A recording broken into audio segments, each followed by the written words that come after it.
753 জনের চাকরি গেল, তার ভিতরে 5303 জন অযোগ্য আছে। সেই লিস্ট জমা দিয়েছিল সুপ্রিম কোর্টে। কিন্তু এই যে 25,753 জনের চাকরি গেল, এর জন্য নৈতিক দায়ভার মাননীয় মুখ্যমন্ত্রীকে নিয়ে পদত্যাগ করতে হবে। এই যে মাইনে দিতে হবে না, এটা আকার ইঙ্গিতে মমতা ব্যানার্জির আরো ভালো আনন্দ হচ্ছে। 2001 সাল থেকে প্রত্যক্ষভাবে আমি বামফ্রন্টের সঙ্গে যুক্ত, বামফ্রন্টের স্কুল সার্ভিস কমিশনের সঙ্গে যুক্ত ছিলাম। A to Z সব আমি জানতাম, কিভাবে নিয়োগ হয়, কিভাবে স্বচ্ছভাবে করতে হবে, কি করতে হবে। স্বচ্ছভাবে নিয়োগ হতো। ইয়েস, আমি নিজের চোখে দেখেছি। 753 জনের চাকরি গেল, তার ভিতরে 5303 জন অযোগ্য আছে। সেই লিস্ট জমা দিয়েছিল সুপ্রিম কোর্টে। কিন্তু এই যে 25,753 জনের চাকরি গেল, এর জন্য নৈতিক দায়ভার মাননীয় মুখ্যমন্ত্রীকে নিয়ে পদত্যাগ করতে হবে। শিক্ষামন্ত্রীর কথা আমি ছেড়ে দিলাম। এই যে এতগুলো ছেলে মেয়ের, উনি বলে এসেছিলেন ডবল চাকরি দেবো। একটা উনি প্রকৃতপক্ষে বলতে চেয়েছেন আমি ডবল চাকরি খাবো। আজকে তাই প্রমাণ হয়ে গেল। তাহলে আপনি প্রশাসনিক প্রধান, স্কুল সার্ভিস কমিশন বিহারে নয় পশ্চিমবঙ্গে, তাহলে নৈতিক দায়বদ্ধ নিয়ে আপনাকে রিজাইন দিতে হবে। কোন মুখে আপনি আবার সাংবাদিক সম্মেলন করছেন? কোন মুখে আবার আপনি সুপ্রিম কোর্টকে সমালোচনা করছেন?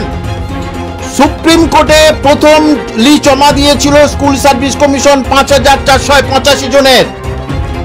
তারপরেই রায় কনক্লুডেড, শুনানি শেষ হয়ে গেল। তারপরে হঠাৎ 5,303 জনের লিস্ট দিল যে হুজুর এটা কিন্তু ঠিক। অর্থাৎ 182 জন কি রাতারাতি কি পয়সা করে দিয়েছিল? রাতারাতি 182 জন আউট করে দিলেন। সুপ্রিম কোর্টের মাথায় এটা কিন্তু পরিষ্কার করে প্রবেশ করে গেছে বিচারপতিদের, যে এতদিন এই লিস্টটা দেয়নি কেন, হঠাৎ এই লিস্ট থেকে এত কমে গেল কেন? সুপ্রিম কোর্ট হয়তো বা 5,330 জন অযোগ্যদের চাকরি চলে যেত, কিন্তু পুরোটা দিলে কেন? সেটা একটি কথা। ওর ভিতরে 31 পাতা না 33 পাতার একটা জাজমেন্ট, তার ভিতরে জাজমেন্ট এসে গেছে আর কি। তার ভিতরে সবচেয়ে বলছে একটা জায়গা পরিষ্কার করে লিখেছে, শুনলে অবাক হয়ে যাবেন, টেন্টেড বিয়ন্ড রিপেয়ার। অর্থাৎ এত ক্ষতিগ্রস্ত হয়েছে প্যানেলে যে সেটা আর সারানো যাবে না। টেন্টেড বিয়ন্ড রিপেয়ার জাজমেন্টে এটাই বলছে, অর্থাৎ ক্ষতিগ্রস্ত যা আর সারানো সম্ভব নয়। দ্বিতীয় অবজারভেশন দেখুন, যে legitimacy and credibility of the selection process, অর্থাৎ স্কুল সার্ভিস কমিশনের সিলেকশনের মানে নিয়োগের বৈধতা বিশ্বাসযোগ্যতা নষ্ট করে দিয়েছে স্কুল সার্ভিস কমিশন। কার কথা? মাননীয় বিচারপতি দ্বয়ের কথা। সেখানে পুরোপুরি দায়বদ্ধতা এই সরকারের তথা স্কুল সার্ভিস কমিশনের। সুতরাং ওই সাংবাদিক দেখানো কলে সাংবাদিক সম্মেলন করলে হবে না। আপনাকে পরিষ্কার করে বলছি, আপনারা জানেন ওর সঙ্গে আমি ছিলাম এবং এটা বারবার সমস্যা সমাধানের জন্য আপনি প্রথমে বলেছিলেন, কাতর কণ্ঠে বলেছি, কাতর কণ্ঠে যে দয়া করে সারা, আমি শিক্ষক কিন্তু সারা পশ্চিমবঙ্গে আমাকে কম্পিটিটিভের এক্সপার্ট হিসেবে সবাই চেনে। কয়েক কোটি ছেলেমেয়ের ভবিষ্যৎ নষ্ট করবেন না। আমাকে মুখের উপরে কথা বলে দিয়েছিল রাজনীতি করতে শিখুন। বলুন দেখুন, রাজনীতি করতে আমি এখানে আসিনি, আপনারা নিয়েছিলেন সমস্যা সমাধান করতে। আমি কি বলেছিলাম? মাননীয় বিচারপতি অভিজিৎ গঙ্গোপাধ্যায় রায়টা মেনে নিন, তাহলে কম সংখ্যকের গেল, সঙ্গে সঙ্গে বিজ্ঞপ্তি দিয়ে দিন। বললে তুমি কি দুদিন এসে সবার মাথার উপরে উঠে পড়েছে, এই ভাষা বলেছিলেন। আজকে আমার কথাটা সত্য প্রমাণিত শুধু হলো না, আপনাদের মুখে ঝামা ঘষে দিল। আর এই যে 25,753 জনের ছেলেমেয়ের যে চাকরি গেল, তাদের সংসার দেখবে কে? আপনাকে মাসে 40,000 টাকা করে দিতে হবে। দান ধানে তো প্রচুর বাড়াচ্ছেন, এবারে 40,000 টাকা করে আপনার মাসে কিন্তু ওদের দিতে হবে। ওদের সংসার চলবে কি করে? আপনার জন্য তো এটা গেছে। হ্যাঁ, টাকা ফেরত দিতে হবে না 5,303 জন হিসেবে আর কি। অর্থাৎ যারা 2 নম্বরই ভাবে চাকরি পেয়েছে তাদের টাকা ফেরত দিতে হবে, এই করে বেতন ফেরত দিতে হবে। এবং আর দুটো অর্থে চাকরি যায়নি, সেটা হচ্ছে কি, যারা শুধু সোমা দাস নয়, যারা শারীরিকভাবে সক্ষম আচ্ছা তাদের কিন্তু চাকরিটা থাকছে, আচ্ছা এবং নতুন তারা চাকরি না পাওয়া পর্যন্ত এই চাকরিটা তারা এই যে মাইনেটা পাবে, আচ্ছা পুরো প্যানেল বাতিল। ঠিক আছে, এবারে আরেকটা বলেছে যারা অন্য চাকরি করতো, অর্থাৎ আমার প্রায় 45 জনের ছেলে মেয়ে তারা গ্রুপ সি গ্রুপ ডি চাকরি করতো, 9-10 করতো, তারা এবারে হায়ার স্কেলের জন্য বা তাদের এম ইন লাইফটাকে আরো বড় করার জন্য তারা আবার চাকরি বসছে। হ্যাঁ তাদের হচ্ছে কি সেই জায়গায় আবার ফিরে যেতে হবে, এবং রাজ্য সরকার 3 মাসের মধ্যে তাদের সেই জায়গাটা পাকা করতে হবে। ঠিক আছে, সুতরাং তাদেরটা যাচ্ছে না, বাদ বাকি তাদের মানে চাকরি থাকছে, তাহলে বাদ বাকি এতজনের এই যে টাকা তারা ফেরত দেবে কোথায় পাবে? আর একটা কথা, 5303 জন যারা দুর্নীতি করে চাকরি পেয়েছে, আপনারা ওখানে গিয়ে বলেছেন, তাদের আজকের কান্নাকাটি করছে, তাদের কান্নাকাটি করা উচিত। একেবারে বললাম, তুমি দুর্নীতি করে চাকরি করবে আর তারপরে বিয়ে থার সময় তুমি সেই টাকাগুলো শ্বশুরের কাছ থেকে নেবে, এটা মানা যায় না। সুতরাং তাদের ক্ষেত্রে ঠিক আছে, কিন্তু আমার প্রশ্ন, তাদের টাকাগুলো নিয়ে এই রাজ্য সরকারের যে যারা লিডার থেকে শুরু করে তাদের টাকা যারা উপভোগ করেছেন, তারা কেন ছাড় পাবে?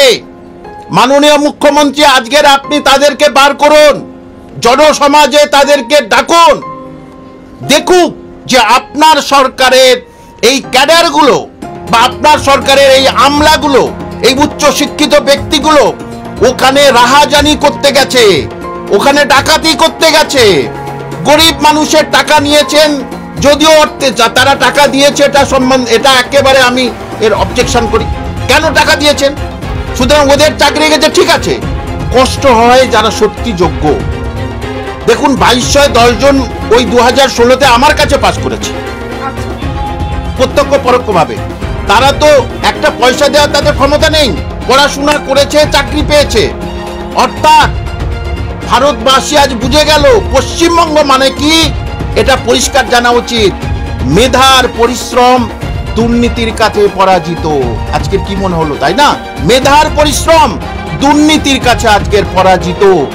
আর সেখানে দুর্নীতিগ্রস্ত মুখ্যমন্ত্রী আপনার থাকার অধিকার নেই। আপনি ইমিডিয়েটলি রিজাইন দিন, পদত্যাগ করুন, তবে বুঝবো হ্যাঁ আপনি সৎ। দিন যে পারে বসবে। এটাই হচ্ছে কি আমার এই নিয়ে কথা, এই যে দুটো অবজারভেশন বলে। এবং আরেকটাই বলেছে, আর্টিকেল 14 এবং আর্টিকেল 16 ভায়োলেট করেছে এই সরকার, স্কুল সার্ভিস করে। আর্টিকেল 14 কি, আইনের চোখে সবাই সমান, আচ্ছা সেটা ভায়োলেট করেছে। যারা টাকা দিয়েছে তারা চাকরি পেয়েছে। এবং 16 কি, চাকরির ক্ষেত্রে সবার সমান সুবিধা দিতে হবে, সাম্যতার, সেটা কই? অর্থাৎ আপনি মুখ্যমন্ত্রী হয়ে আপনি আপনার নির্দেশ ছাড়া হয় এসব?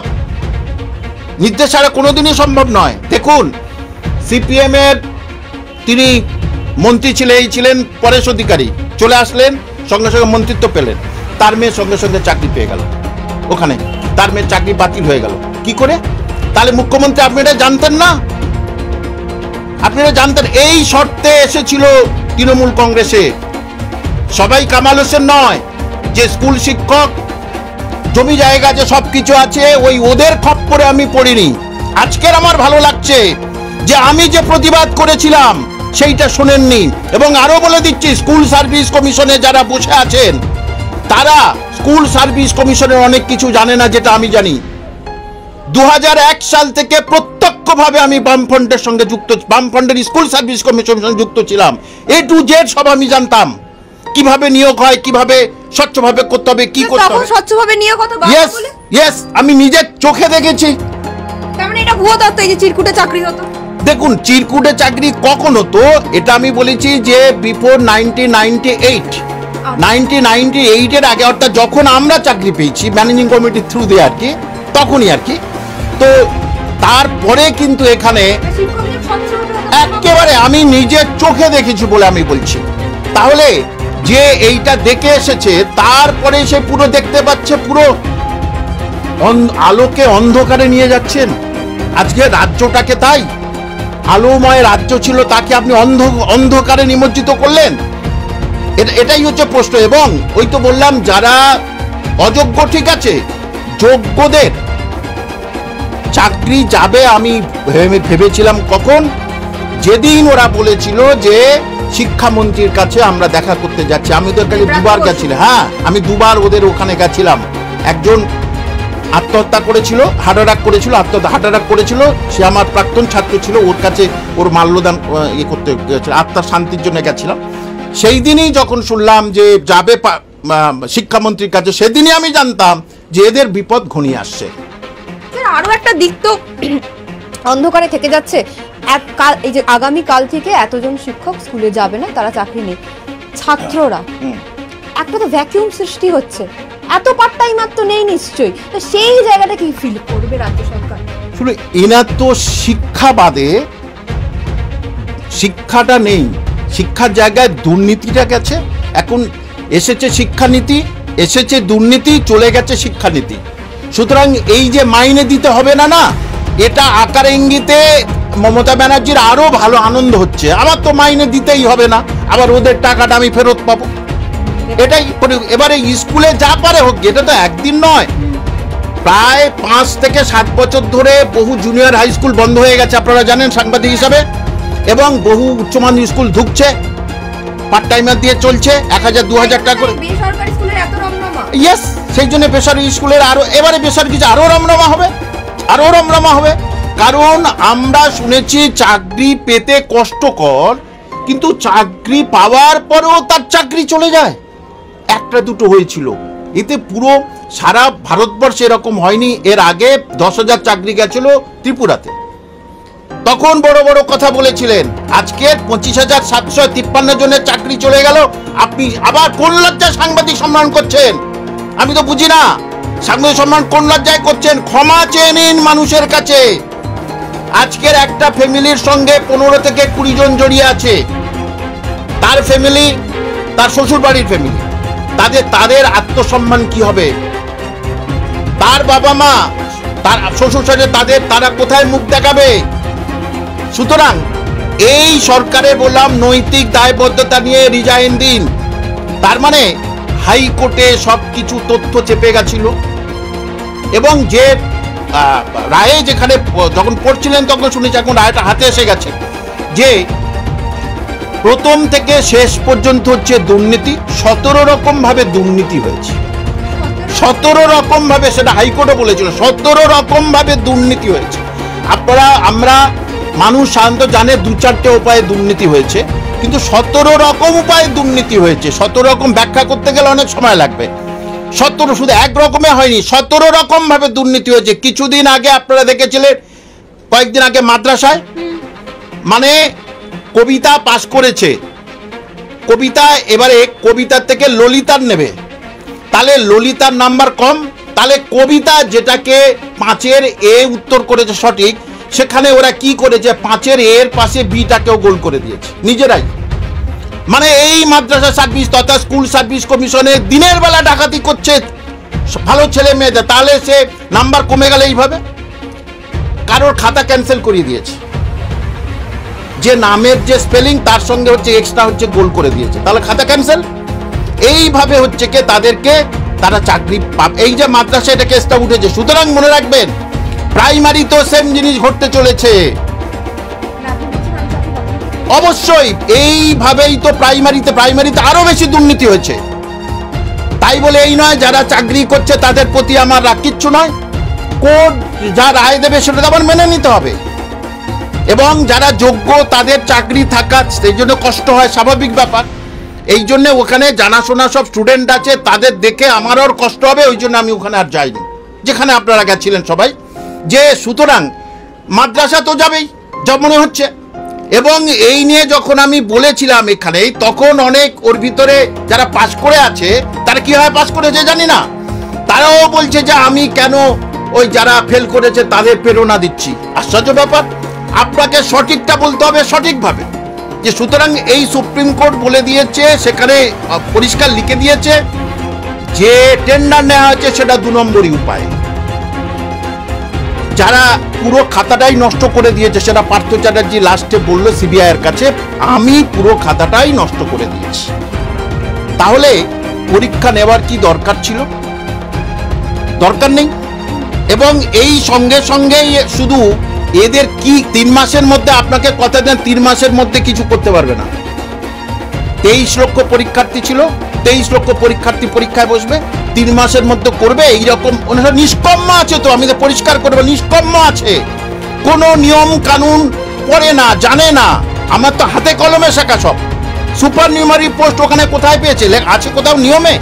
কোথা থেকে নিয়ে এসছে? দুর্নীতিগ্রস্তদের আরো জায়গা করে দেওয়ার জন্য।